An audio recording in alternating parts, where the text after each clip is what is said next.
વિદ્યાર્થી મિત્રો, મારી યુટ્યુબ ચેનલમાં તમારું હાર્દિક સ્વાગત છે. આજે આપણે બિઝનેસ એકાઉન્ટની અંદર છેલ્લું ચેપ્ટર યુનિટ 5 સફરના હિસાબો વોયેજ એકાઉન્ટ્સ. મિત્રો, દરિયાની અંદર જે મુસાફરી કરવામાં આવે છે, જે સફર કરવામાં આવે છે એને વોયેજ કહેવાય છે ઇંગ્લિશમાં. તો જળમાર્ગ દ્વારા જે માલની હેરફેર કરીએ, બરાબર છે, એને સફર કહેવામાં આવે છે. એક જગ્યાએથી બીજી જગ્યાએ જળમાર્ગ દ્વારા જવાની મુસાફરીને સફર કહેવામાં આવે છે. સફરની વ્યાખ્યા શું છે કે જળમાર્ગ દ્વારા એક બંદરથી બીજા બંદર સુધી જુદા જુદા પ્રકારની તૈયાર ચીજ વસ્તુઓ, માલ સામાન, યંત્રો, રસાયણો, મુસાફરો વગેરેનું પરિવહન કે હેરફેર કરવામાં આવે ત્યારે આવા પરિવહનના પ્રબંધને, એટલે કે આવી કોઈ ટ્રીપ કરેલી હોય, ટ્રીપને શું કહેવામાં આવે છે? સફર કહેવામાં આવે છે. પ્રબંધ માને કે આયોજન અથવા ટ્રીપ, એને સફર કહેવામાં આવે છે. તમે દરિયાઈ માર્ગે કંડલાથી મુંબઈ જાઓ, અથવા મુંબઈથી મદ્રાસ જાઓ, અથવા મદ્રાસથી શ્રીલંકા જાઓ, તો એ બધાને સફર કહેવામાં આવે છે. એટલે સફરનો અર્થ તમે સમજી ગયા હશો મિત્રો, કે દરિયાઈ માર્ગે જે ટ્રીપ કરવામાં આવે એ જ ને સફર કહેવામાં આવે. પછી તમે જમીન માર્ગે કે હવાઈ માર્ગે જે ટ્રીપ કરવામાં આવે છે તેને સફર કહેવામાં નથી આવતું, બરાબર છે, એને પ્રવાસ કે મુસાફરી કહેવામાં આવે છે. તો સફર માટે શબ્દ યાદ રાખવા જેવો છે કે ભાઈ પાણી દ્વારા, મીન્સ કે જળ દ્વારા, દરિયાઈ માર્ગ દ્વારા જે માલ સામાન હેરફેર થાય એવી ટ્રીપને અથવા એવા પ્રબંધને, એવા પરિવહનને સફર કહેવામાં આવે છે. સફર જતી વખતની સફરને ગોઈંગ ટ્રીપ કહેવાય છે, એટલે કે આઉટવર્ડ વોયેજ કહેવાય છે, બરાબર છે. પછી ત્યાંથી માલ સામાન પહોંચાડી અને પાછી વળતી ટ્રીપ પડે ત્યારે તેને આઉટવર્ડ વોયેજ એટલે કે રિટર્ન ટ્રીપ કહેવામાં આવે છે. શું કહેવામાં આવે છે? Return trip. એટલે આવતી જતી બંને ટ્રીપો પૂર્ણ થાય એટલે એક ટ્રીપ કરી કહેવાય. એને આપણે રાઉન્ડ ટ્રીપ કહેવામાં આવે છે. શું કહેવાય છે? રાઉન્ડ ટ્રીપ કહેવામાં આવે છે. જતા વળતાની ટ્રીપ કહેવાય છે. આઉટવર્ડ ટ્રીપ, રિટર્ન ટ્રીપ અથવા ઇનવર્ડ ટ્રીપ અને રાઉન્ડ ટ્રીપ, આમ 3 પ્રકારની ટ્રીપ થાય. જવાની ટ્રીપને આઉટવર્ડ વોયેજ એટલે કે ગોઈંગ ટ્રીપ, આવવાની ટ્રીપને હોમમાં આવવાનું, અહીંયાથી મુંબઈથી ઇંગ્લેન્ડ ગયા, મુંબઈથી લંડન ગયા, તો મુંબઈથી લંડન એ તમારી ગોઈંગ ટ્રીપ કહેવાય, બરાબર છે, આઉટવર્ડ વોયેજ કહેવાય. જ્યારે લંડનથી સામાન પહોંચાડીને પાછો તમે રિટર્ન કરો તો એ વળતી ટ્રીપ કહેવાય, એને રિટર્ન ટ્રીપ કહેવાય, એને ઇનવર્ડ વોયેજ કહેવાય. શું કહેવાય? ઇનવર્ડ વોયેજ કહેવાય. તો આ રીતે ટ્રીપના 2 પ્રકાર, જતાની આવતાની, બંને ભેગી કરો એટલે રાઉન્ડ ટ્રીપ. એક ટ્રીપ પૂરી થઈ, એક રાઉન્ડ પૂરો થયો, એક રાઉન્ડ પૂરો થયો એટલે એને શું કહેવામાં આવે છે? Round trip. ટ્રીપની અંદર સમયનું મહત્ત્વ છે મિત્રો. 1 મહિનાની હોઈ શકે, 2 મહિનાની હોઈ શકે, 3 મહિનાની હોઈ શકે, 6 મહિનાની પણ હોઈ શકે, પણ એનાથી વધારે હોઈ શકે. પણ 1 વર્ષની અંદર લગભગ એ ટ્રીપનો સમય હોય છે. વધારે દરિયાઈ માર્ગ છે એ 2-4 મહિનાનો. અમેરિકા બહુ દૂર છે, અમેરિકા જવું હોય તો 2-4 મહિના નીકળી જાય, 5-1 મહિના ઓછામાં ઓછા થઈ જાય, બરાબર છે. તો આવી ટ્રીપો વાહન દ્વારા, જહાજો દ્વારા થતી હોય છે. તો એવી ટ્રીપોનો સમય પણ દાખલાની અંદર આપેલો છે, તો એ પ્રમાણે આપણે સમય પ્રમાણે અમુક ખર્ચાઓ દર્શાવવાનો હોય છે. તો એ કેવી રીતે થાય એ આપણે જોઈએ. હવે સફરના દાખલા ગણતી વખતે આપણે અમુક બાબત ધ્યાનમાં રાખવાની છે, બરાબર છે. તો સૌથી પહેલાં સફર શરૂ અને પૂરી થવાની તારીખો ધ્યાનમાં લઈ એનો સમયગાળો નક્કી કરવો કે આ સફર કેટલા સમયની છે. જે તારીખો આપેલી હશે તારીખો ઉપરથી આપણે એનો સમયગાળો નક્કી કરવાનો. પછી એક સફર ખાતું ખોલવામાં આવે છે. એ સફર ખાતાનો નમૂનો હું તમને આના પછી દર્શાવું છું. સફર ખાતું ખોલવામાં આવે છે, એક પ્રકારનું નફા નુકસાન ખાતું છે. ખર્ચા બધા ઉધાર બાજુ, આવક બધી જમા બાજુ, બસ આ બાજુ એવી રીતે જ કરવાનું છે. એકદમ સીધા સરળ દાખલા છે. ગણતરી થોડીક આપણે કેના આધારે કરવી એક ધ્યાન રાખવા જેવું છે, બાકી બધું બરાબર છે. સફર ખાતું ખોલી એક પ્રકાર નફા નુકસાન ખાતું છે. તેની ઉધાર બાજુ સફરના સીધા ખર્ચા અને આડકતરા ખર્ચા, દાખલા તરીકે બળતણ છે, કેપ્ટનને ખાવા નાવિકનો પગાર છે, સીધા ખર્ચા કે આડકતરા ખર્ચા કેને કહેવાય, બરાબર છે. તો આ બધા જે સીધા ખર્ચા કે આડકતરા ખર્ચા છે, જો દાખલા તરીકે બળતણ છે, કોલસો ડીઝલ, કેપ્ટન ખારવા, નાવિકનો પગાર, પછી મરામત ખર્ચ છે, વીમા પ્રીમિયમ છે, વાહન છે, જહાજનો ઘસારો છે, નૂર દલાલી છે, માલ ચડાવ ઉતારની મજૂરી છે, આ વગેરે બીજા પણ ઘણા ખર્ચા છે. બધા સીધા ખર્ચા એમ પણ છે અને પરોક્ષ ખર્ચા પણ હોય છે. પરોક્ષ ખર્ચા એ એવા ખર્ચા છે કે જે દાખલા તરીકે ઓફિસ વહીવટનું કામકાજ છે, પછી કંપનીની જે મકાન રાખેલું બંદરમાં એનું ભાડું છે, એ કાંઈ એક સફરને લાગુ ન પડે, બધી સફરને લાગુ પડતું હોય, બરાબર છે. તો એનો સમય આપેલો હોય આપણને કે મુસાફરીમાં આટલો સમય, તો એ સમય પ્રમાણેનું ભાડું એટલા મહિનાનું આપણે ઉધારવાનું આવશે, એ આપણે લખીએ. એ બધા પરોક્ષ ખર્ચા કહેવાય. સીધા ખર્ચા એટલે એક જ, દાખલા તરીકે બળતણ 10 લીટર ખપી તો સીધો ખર્ચો 10 લીટર આપણે ઉધારી શકીએ. પણ માનો કે આપણે કંપનીનું ભાડું છે, બરાબર છે, પછી કાયમી કેપ્ટનનો પગાર છે, કંપનીનો વહીવટી ખર્ચ છે, એ બધા ખર્ચા છે ને, એ બધા ખર્ચા એક જ ટ્રીપના હોતા નથી, બધી ટ્રીપને લાગુ પડે છે.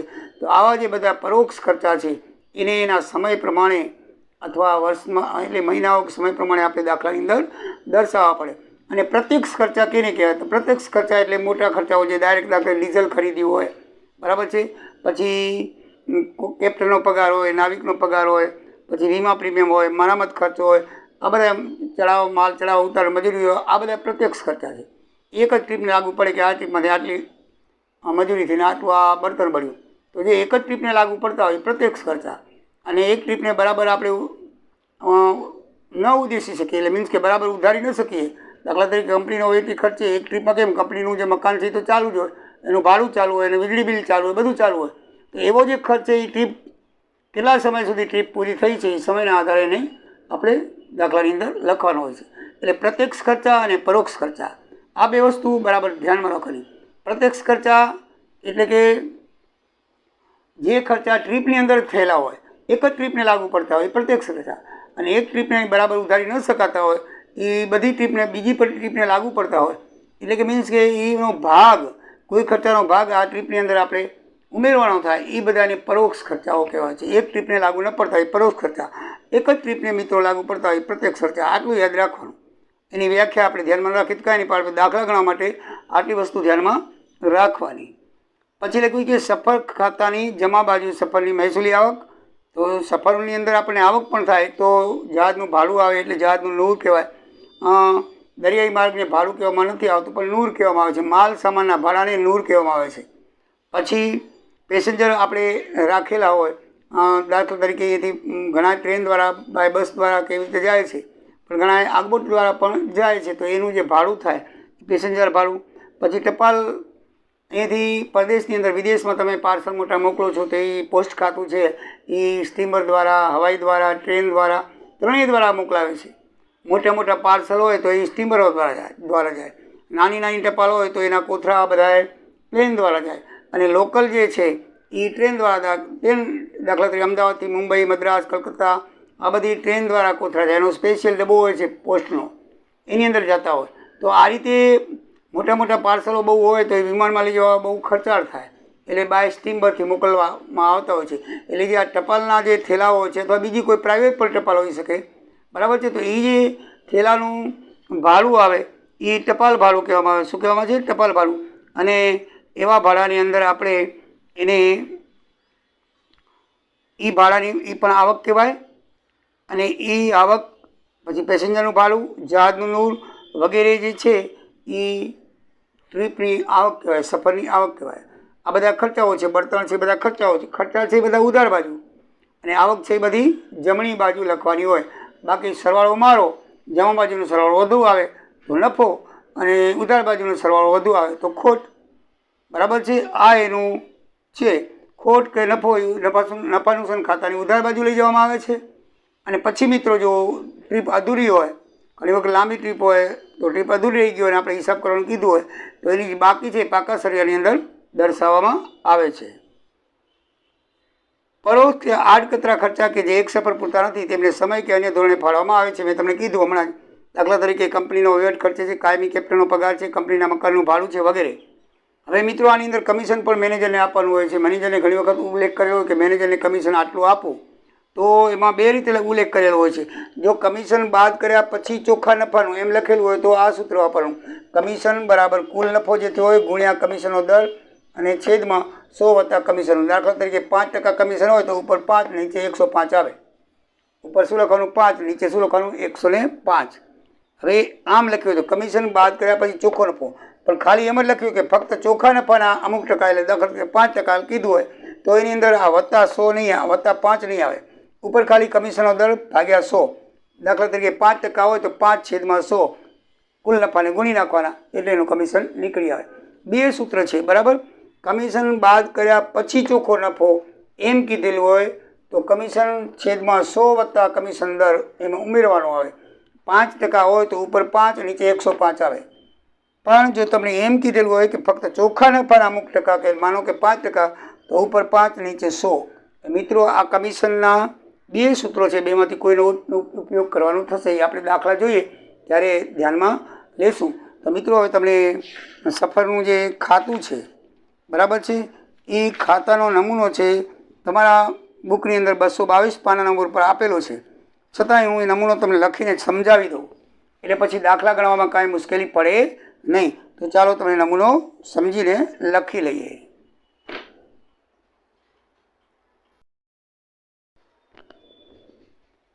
મિત્રો તો હવે આપણે જહાજનું સફર ખાતું કેવી રીતે બનાવવામાં આવે છે તે આપણે જોઈએ. સૌથી પહેલાં હેડિંગમાં જો જહાજનું નામ આપેલું હોય તો દાખલા તરીકે લક્ષ્મી આપેલું તો જહાજ લક્ષ્મીનું સફર ખાતું એમ લખી નાખવાનું. જહાજનું નામ આપેલું હોય તો બરાબર જહાજનું સફર ખાતું એમ નામ લખી અને સમયગાળો તારીખથી આ તારીખ સુધીને જેટલા માસ થતા હોય આગળ કે પાછળ જેટલા માસ થતા હોય માસ લખવાના હોય છે. ઉપર હેડિંગમાં એ બે બાબત ધ્યાનમાં રાખવાની. પછી ઉધાર બાજુ વિગત રૂપિયા, જમા બાજુ વિગત રૂપિયા લખવાનો હોય છે. સૌથી શરૂઆત પહેલી ઈંધણથી થાય છે, બળતણથી થાય છે. કારણ કે જહાજ ચલાવવાનું હોય કાં તો ડીઝલ વપરાતું હોય અને કાં તો કોલસો વપરાતો હોય. તો આપણને ટ્રીપ પૂરી થઈ ગઈ હોય અથવા તો આપણે જ્યારે ટ્રીપ શરૂ કરીએ ત્યારે થોડોક બળતણ તો જરૂરી છે જ.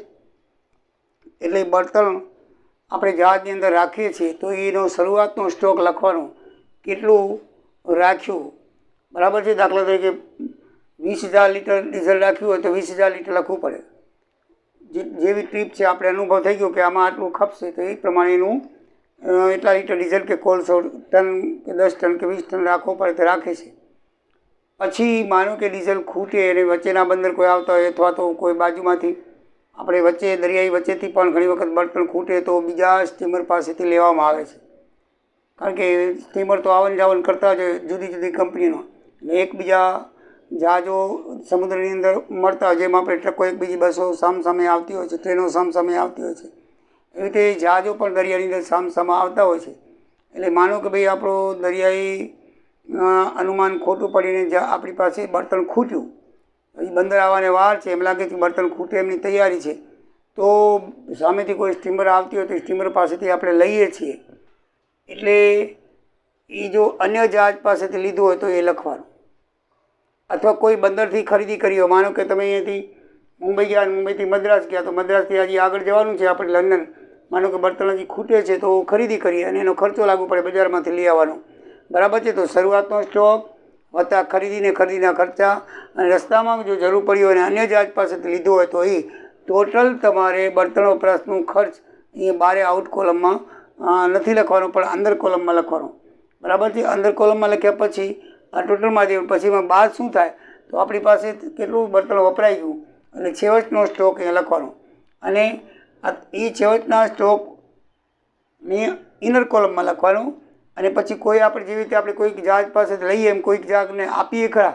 ઘણી વખત કોઈક જહાજ આપણને એમ કે ભાઈ બધા ડીઝલો તો આપો, મારે ખૂટ્યું છે રસ્તામાં બરાબર છે, તો આપણે કોઈને આપ્યું હોય તો એટલે આખરનો સ્ટોક અને આપ્યો એ બેનું પ્લસ કરીને આ શરૂઆતનો જે સ્ટોક છે એમાંથી બાદ કરીને પછી ચોખ્ખો સ્ટોક અહીંયા બારે લખવાનો. સમજાઈ ગયું મિત્રો? બરાબર સમજજો. શરૂઆતમાં આપણે લીટર લીધું ડીઝલ, પણ માનો કે ખૂટી પડી તો કોઈ બંદરેથી લીધું હોય તો એની ખરીદી અને એના ખર્ચા લખવાના. પછી માનો કે કોઈક એમ છતાંય ખૂટ્યું, લાંબી સફર છે તો કોઈક અન્ય જહાજ પાસેથી લીધો હોય આપણે બરાબર, તો એ લખવાનું. એટલે ટોટલ તમારું બળતણ આવી જાય.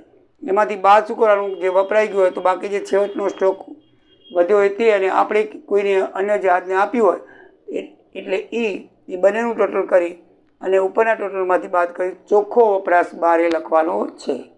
સમજાઈ ગયું? પછી એવી રીતે સામગ્રીનું પણ છે, કારણ કે અંદર કઈ પ્રકારની સામગ્રીઓ માલ સામાન અંદર રાખવા પડતા હોય છે. મોટું મોટું જહાજ 6 મહિનાની 5 મહિનાની મુસાફરી હોય છે, તો કોઈ બોલ નટ છે કે કોઈ કડાબડા છે કે એવો કંઈ પણ સાંકળો છે, બધી માલ સામગ્રી હોય, ગ્રીસિંગ છે, ઓઇલિંગ છે, એવા બધા ઘણા બધા સ્ટોર રાખવા પડે. તો એવા વસ્તુ હોય તો એનો શરૂઆતનો સ્ટોક આની જેમ જ છે, ઉપર લખી લેવાનું. બંદરમાં ખરીદી કરી તો એ લખવાનું, અને એને જાતને કોઈ આપ્યું હોય તો એ પણ પાસેથી લીધું હોય તો એ પણ લખવાનું. ત્રણેયનો સરવાળો કરી પછી છેવટનો સ્ટોક અને અન્ય જહાજને આપણે કંઈ આપ્યું હોય એ બેનો સરવાળો કરી બાદ કરી પછી ચોખ્ખો સ્ટોક અહીંયા લખવાનો છે. પછી બંદરના ખર્ચના ચાર્જીસ થયા. બંદર આપણે વાહન લાંગરી તો એના ઉપર બંદરનો ચાર્જ લાગે છે. 1 દિવસ 2 દિવસ કેટલા દિવસ માટે રોકવાનું છે, તો એ બધા ચાર્જ છે એને લોક ચાર્જીસ પણ કહેવાય છે, બંદર ખર્ચ પણ કહેવાય છે. તો એ ચાર્જીસ છે એ બધા ખર્ચ કહેવાય, તો ઉધાર બાજુ લખવામાં આવે છે. એ રીતે ધક્કા ખર્ચ, માલ સામાન ચડાવવાનો ઉતારવાનો ખર્ચો એ, પછી લોક ચાર્જ, દીવાદાની ખર્ચ, પરચુરણ ખર્ચ, કેપ્ટન પગાર, બરાબર, દીવાદાની ખર્ચ એ દરિયાની અંદર કેપ્ટનને દિશા દર્શાવવા માટે દીવાદાની પણ રાખવામાં આવે છે. તો એ દીવાદાનીની અંદર અત્યારે તો પહેલાં તો દીવા બાળવામાં આવતા એટલે નામ દીવાદાની થઈ ગયું છે. હવે તો લાઇટથી પણ થાય છે, બરાબર. બહુ દૂર હોય તો દીવાદાની પણ હજી પણ દીવા વાપરવામાં આવે છે. રેલવે સ્ટેશનમાં પણ પહેલાં સિગ્નલમાં દીવા હતા, હવે લાઇટ થઈ ગઈ છે એટલે લાઇટવાળા થઈ ગયા છે. તો આની અંદર જે ખર્ચ આવે એ ખર્ચ એ જે બંદર ગાર્ડ હોય છે એ ટ્રીપ ઉપર ઉધારી નાખતા હોય છે, જે બંદરનું વહીવટી ખર્ચ હોય છે તે, તો એનો પણ ચાર્જ આપણે દેવો પડે છે. કારણ કે એકચ્યુઅલ તો એ નાવિક જે કેપ્ટન છે એને દિશા દર્શાવવા માટે જ વહીવટી બંદર જે છે વહીવટી તંત્ર હોય છે બંદરનું, એ દીવાદાની ઊભી કરતા હોય છે. એ દીવાદાનીથી ખબર પડે કે ભાઈ અહીંયા પાણી છીછરું છે, છીછરું પાણી હોય ને ત્યાં દીવાદાની હોય એટલે આગબોટને આ બાજુથી દર્શાવી લેવા હોય. દીવાદાનીનો મતલબ એ છે કે જ્યાં પાણી છીછરું હોય ત્યાં આગબોટ જઈ ન શકે. તો ઘણી વખત દરિયાઈ વચ્ચે પણ દીવાદાની કરવામાં આવે છે. બહુ છીછરું પાણી હોય, આગબોટ ચાલી જતી હોય, આગબોટ હંમેશા ઊંડા પાણી, મોટી ઊંડું પાણી જોઈએ. પણ માનો કે ક્યાંક છીછરું પાણી આવી જાય ઉપર હોય તો ત્યાં જમીન હોય છે, એટલે જમીનમાં તે દીવાદાની ઊભી કરીને દર્શાવવામાં આવે છે કે ભાઈ તમારે આ બાજુ રસ્તો લેવો. મીન્સ કે એ લોકોની જે પ્રોસિજર હોય પણ કંઈ જમીન છે એટલે એ ખબર પડી જાય કે ભાઈ અહીંયા દીવાદાની છે તો આ સાઈડ ઉપરથી લાવવાનું થાય છે. એવા ઘણી જાતના હોય છે. તો એ દીવાદાની ખર્ચ પણ એ બંદરગાહ છે એ ટ્રીપ ઉપર લગાવે છે. પરચુરણ ખર્ચ, કેપ્ટનનો પગાર હોય એ પણ આપણે ચૂકવવો પડે છે. પછી ખલાસી, ખારવા, નાવિક પગાર બધા અંદર ખાલી કેપ્ટન તો વાહન ચલાવે, પછી વાહન ચલાવે, બાકી અંદર નાવિકો ખપે માલ સામાન હેરફેર માટે. ઘણી વખત છે ને વાહનની દાખલા તરીકે આપણા કચ્છની અંદર કંડલા પોર્ટ છે, બરાબર છે, કંડલા પોર્ટ છે, મુંદ્રા પોર્ટ છે, એ ઠેઠ ડોક યાર્ડ હોય છે ને, મીન્સ કે જ્યાં પાણી નજીક છે એટલે જ્યાં બાંધેલું હોય છે ડોક, બરાબર છે, એ ઠેઠ નજીક આવી શકે છે. પાણી ઊંડું હોવાનું કારણ એનું બારું કુદરતી બારું ઊંડું છે એટલે વાહન નજીક આવી શકે, બરાબર છે. તો નજીક આવી શકે તો તમે ડાયરેક્ટ સીધા ક્રેનથી માલ અત્યારે ઉતરી જાય છે, બરાબર. હવે કોઈ નાવિકોની કે કોઈ ખલાસીઓની જરૂર પડતી નથી, પણ હજી ખલાસીઓની નાવિકોની જરૂર પડે. ક્યારે? દાખલા તરીકે માંડવી બંદર છે એનું બારું છીછરું છે, માંડવીમાં તમે જાઓ તો તમે નાહી શકો. પછી મુંદ્રા કે માંડવી કંડલામાં તમે જાઓ, કંડલા કે મુંદ્રામાં જાઓ તો તમે નાહવા નહીં જઈ શકો, કારણ કે તરત જ ઊંડું પાણી છે એટલે ત્યાં ઠેર સુધી આગબોટ આવી શકે, સ્ટીમર આવી શકે છે. એટલે ત્યાં તમારે ભાડું ચૂકવો, ત્યાં તમારે નાવિક ખાડવાની જરૂર ન પડે. પણ માંડવી બંદર જેવું હોય, તુણા બંદર જેવું હોય તો એ બંદરમાં વાહન છે દૂર લાંગરે, એકાદ કિલોમીટર જેટલું, 100 મીટર 200 મીટર જેટલું કે 300 મીટર દૂર લાગે તો એ વાહનથી કરી અને ત્યાં બંદરના સપાટી સુધી માલ લઈ આવો તો નાની હોડીઓ પાછી કરવી પડે. તો એવી હોડીઓ, જહાજો હોય નાના એના માટે નાવિક હકાવાય, તો એ હોડીઓ દ્વારા માલ લઈ આવતો હોય. એટલે નાવિકોની, ખલાસીઓની પણ જરૂર પડે, બરાબર. ઇમરજન્સીમાં ઘણી વખત ખલાસીઓની જરૂર પડે એટલે નાના હોડકાઓ એ લોકો રાખે, બરાબર છે. ઘણી વખત આગબોટ ડૂબતી હોય તો જેટલો માલ બચાવે તો હોડકા દ્વારા બચાવી શકાય છે. ઘણા બધા એમાં પ્રોબ્લેમ હોય છે. બધાના સોલ્વ માટે એ લોકો ખારવાઓ કે ખલાસીઓ રાખતા હોય તો એ લોકોનો પગાર છે એ પણ ખર્ચ કહેવાય. એટલે એ આપણે ઉધાર બાજુ લખવાનો હોય. પછી સફળના ફાળે આવતા પરોક્ષ ખર્ચા, મેં તમને હમણાં કીધું કે વહીવટી ખર્ચ હોય છે ઓફિસના કે વીજળી બિલના કે બરાબર ઓફિસની એનું ભાડું છે, એ બધા જે સમય જેટલા સમય ટ્રીપ ચાલી હોય તો એ સમયના ફાળે જે પરોક્ષ ખર્ચા છે એ આપણે અહીંયા લખવાના હોય છે. મેં પરોક્ષ ખર્ચા વિશે તમને વાત કરી દીધી બરાબર. પછી જહાજનો ઘસારો હોય, જહાજ ઘસારો લાગતો હોય તો જે વાર્ષિક ઘસારો હોય એમાં જેટલા મહિના આપણે જહાજ ચાલ્યું હોય એક સફરમાં તો એટલા મહિનાથી આપણે ઘસારો લખવો પડે, એ પ્રમાણે પ્રીમિયમ પર લખવો પડે. પ્રીમિયમ હંમેશા વાર્ષિક હોય, પણ જેટલી ટ્રીપ જેટલા મહિના ચાલ્યું હોય એ પ્રમાણેનો ભાગ જે આવતો હોય તો જહાજનું પ્રીમિયમ છે, નૂરનું પ્રીમિયમ છે, માલનું પ્રીમિયમ છે. નૂર વીમા પ્રીમિયમ, માલનું પ્રીમિયમ તો ફિક્સ હોય છે, પણ જહાજના પ્રીમિયમની અંદર તમારે સમય ફાળવવો પડે, એ કરવું પડે. આ તો એક ટ્રીપ પૂરતા જ હોય છે. તો એ જે પ્રીમિયમ હોય, કારણ કે માલ લઈ જતા હોય તો મુશ્કેલી ખરી, દરિયાની અંદર તોફાન આવે કે અથવા બીજી કોઈ મુશ્કેલી થાય બરાબર, તો એ જે માલ સામાન ડૂબી જાય તો એનો જે વીમો ઉતરાવેલો હોય છે તો એ વીમો ટ્રીપ પૂરતો જ હોય છે. એટલે નૂર વીમાનું પ્રીમિયમ કે માલનું પ્રીમિયમ એ પણનો વીમો ઉતરાવવામાં આવે છે. નૂરનો પણ વીમો ઉતરાવવામાં આવે છે, કારણ કે ઘણી વખત વિદેશી કંપની હોય એ ભાડાની અંદર ભાડું ન આપતી હોય તો એનો પણ વીમો છે. ભાડાની અંદર ફાંદા થતા હોય તો એ લોકો ન મળતું હોય તો એનો પણ એ લોકો વીમો ઉતરાવે છે. પછી જહાજની અંદર સમારકામની જરૂર પડી બરાબર છે. જહાજ લાંબી સફર હોય, ઘણી વખત કંઈક નુકસાન થાય તો સમારકામની જરૂર પડે. મશીન ચાલુ થઈ ગયું, બંધ થઈ ગયા, ઘણા બહુ જ મોટા મોટા મિત્રો જહાજો છે, તમે જોયા હશે. આમ તો નહીં તો યુટ્યુબમાં જોયા હશે, મેં તો રૂબરૂ પણ જોયેલા છે બરાબર છે. તો કંડલા બંદરની અંદર, મુન્દ્રા બંદરની અંદર પણ જોયેલા છે. હું પોતે કચ્છનો છું, તે ઘણી વખત અમે ત્યાં ટ્યુશન ચલાવતો તો મારા વિદ્યાર્થીઓને હું કંડલા બંદરે અને મુન્દ્રા બંદરે પ્રવાસે લઈ જતો. ત્યાં મેં એને જહાજો પણ બતાવેલા છે મોટા મોટા. તો મોટા મોટા જહાજો આવે તો એ જહાજો પણ ખર્ચો માંગી લે છે. તો એ ખર્ચા જે થાય એ તે દલાલી કમિશન આપી પછી ડિસ્ચાર્જ મની આવે છે બરાબર છે. તો સામાન્ય અનામત જો કીધેલું હોય, મેનેજરનું કમિશન કીધેલું હોય, ડિસ્ચાર્જ મનીનું કીધેલું હોય બરાબર છે. તો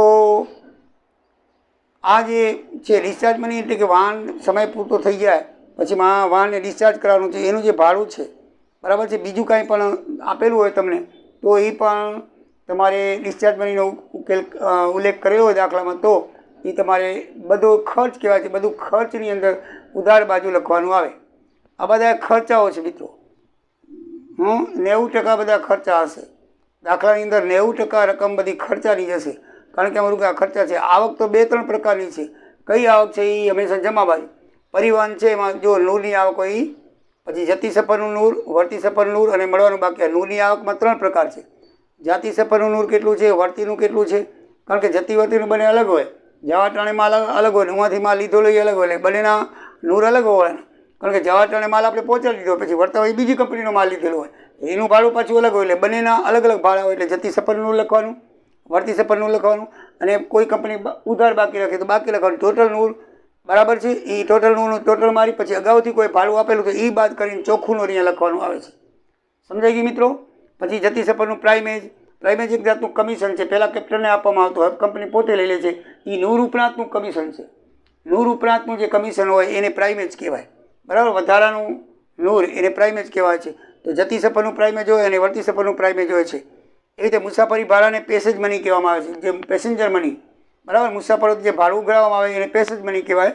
અને મુસાફરી ટપાલનું જે ભાડું હોય, મેં તમને કીધું કે ટપાલ લઈ જવાના કોથરાઓ જે ટપાલના હોય છે લઈ જાય લઈ આવે, તો એ જે કોથરાઓનું ભાડું છે. તો પ્રાઇવેટના કોથરાઓ એ પણ પ્રદેશની અંદર તમે પાર્સલ બુકિંગ કરાવો કુરિયરમાં તો એ પણ સ્ટીમર દ્વારા, વિમાન દ્વારા જતા હોય છે. પણ મોટા મોટા 10-10, 15-15, 20-20 કિલોના પાર્સલ હોય બરાબર છે. ત્યાં કંપની, ત્યાં દુકાનોવાળા અથાણા મંગાવતા હોય આપણા, તો એ બધા એ સ્ટીમર દ્વારા જાય, વિમાન દ્વારા નથી જતા બરાબર છે. તો એનું જે છે ભાડું છે એને મેઇલ મની કહેવામાં આવે છે બરાબર છે. પછી સફરની ખોટ ગઈ હોય તો એ લખવામાં આવે છે. મિત્રો, ઉધાર બાજુનો સરવાળો વધારે હોય તો નફો થાય અને જમા બાજુનો સરવાળો હોય તો નુકસાન થાય છે. શું થાય છે? નુકસાન થાય. ચોખ્ખો નફો સામાન્ય નુકસાન ખાતે લઈ ગયા, ઉધાર બાજુનો નફો આવે અને જમા બાજુમાં શું આવે છે? ખોટ આવે છે બરાબર છે. મેં ક્યાંક ભૂલથી બોલી દીધું હોય અગાઉના વિડીયોમાં, મને લાગે છે અગાઉ જે કર્યું એમાં ઉધાર બાજુને બદલે મેં જમા બાજુ વધારે સરવાળો તો નફો થાય એમ બોલાઈ ગયું છે, પણ કદાચ ભૂલ થઈ ગઈ હોય તો ક્ષમા. પણ ઉધાર બાજુનો સરવાળો હોય તો હંમેશા વધુ હોય તો શું થશે? નફો. અને જમા બાજુનો સરવાળો હોય તો વધારે ખોટ થાય છે. તો મિત્રો, આ રીતે સફરના હિસાબો આપણે કરશું અને નેક્સ્ટ વિડીયોમાં હવે તમને દાખલા શરૂઆત કરીશ એકદમ ઇઝી ને સરળ દાખલા છે. કાંઈ પણ એમાં થોડુંક જ જરાક ખર્ચાઓની ફાળવણી સમજવાની જરૂર છે. બાકી તમે એકદમ ઇઝી ને સરળ દાખલાઓ છે. બરાબર મિત્રો, ખાલી ખર્ચાઓ ઉધાર બાજુ ને આવક જમા બાજુ, અને આવકમાં તો 3-4 મુદ્દા છે બસ, વધારે છે નહીં. બાકી બધા ખર્ચા જ છે. એટલે જરાય પણ ગભરાયા વિના દાખલાની શરૂઆત તમે કરજો, તમને જરૂરથી આવડી જશે. નેક્સ્ટ વિડીયો હું કાલે રજૂ કરીશ, તમને દાખલા ગણાવીશ. હવે પછીના આપણે દાખલાઓ જોઈશું સફરના. તો મિત્રો સબસ્ક્રાઈબ કરજો. આવજો. જય દ્વારિકાધીશ, જય સિયારામ.